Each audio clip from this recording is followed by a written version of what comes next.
Halo, perkenalkan, nama saya Fiona Tamelia Barutarika. Nah, di sini saya bersekolah di SMA swasta Masehi GPKP Berastagi. Pada tugas kali ini, saya akan mengerjakan tugas sosiologi yang membahas tentang bagaimana sih budaya belajar yang benar itu. Nah, sebelum lanjut, kita harus cari tahu dulu, apa sih budaya belajar yang benar itu?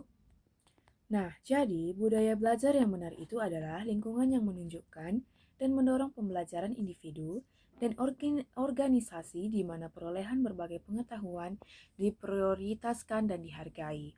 Lalu, bagaimana sih cara-cara yang bisa kita lakukan agar kita dapat menerapkan budaya-budaya belajar yang benar?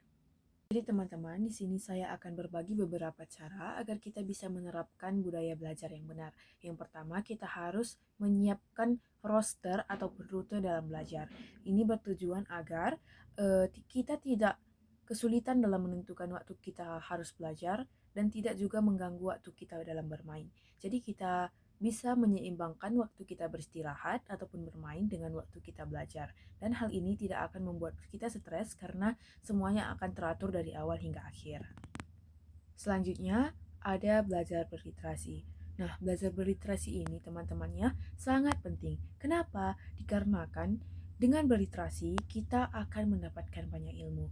Di zaman sekarang, dikarenakan adanya handphone, banyak dari kita yang sudah banyak dari kita yang sudah lalai dalam berliterasi, bahkan sudah jarang sekali. Maka dari itu, dengan hal ini kita harus melatih diri kita dalam belajar berliterasi.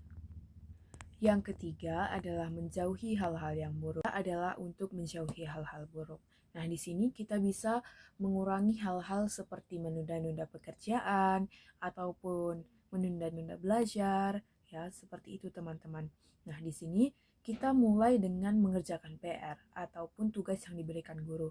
Nah, nanti kalau ada tugas yang diberikan guru, kita harus langsung mengerjakan teman-teman. Ini adalah salah satu contoh yang membuat kita jauh dari hal-hal buruk seperti malas belajar dan menunda-nunda pekerjaan rumah. Ataupun yang sering juga disebut dengan PR. Keempat adalah mengurangi main HP. Di sini kita bisa membagi waktu belajar kita dengan main HP. Misalkan kita harus tahu dari jam berapa kita harus belajar dan berapa menit kita harus bermain HP agar kita tidak lupa waktu untuk belajar. Nah, selanjutnya ada yang kelima, disiplin dalam menjalankan tugas. Ini sama seperti yang saya jelaskan sebelumnya. Kita harus membagi waktu kita dan mengerjakan tugas-tugas kita tanpa menunda-nunda waktu agar kita menjadi seseorang yang disiplin dan kita bisa menjalankan budaya belajar yang benar. Selanjutnya, di sini saya akan membahas apa sih pentingnya orang tua supaya anak-anak mau belajar. Nah, peran orang tua di sini sebagai orang yang memotivasi dan mendukung anak-anak mereka agar si anak ini memiliki semangat yang besar dalam belajar dan mencapai tujuan mereka. Selain itu, peran orang tua juga bisa menjadi pembentuk karakter dan kebiasaan pada anak-anak.